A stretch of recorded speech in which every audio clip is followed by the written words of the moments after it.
This is the terrible cannibal munching away at this kill. He's eating his kind.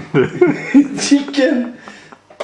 Oh, the best food you can get is chicken wings with a Turkish marinade.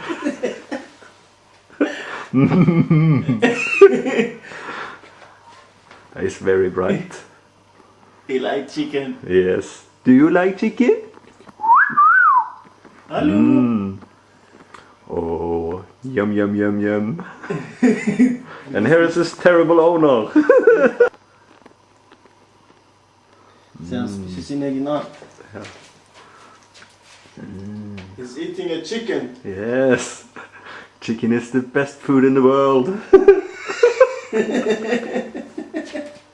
Why eat nuts when you can eat chicken? Oh.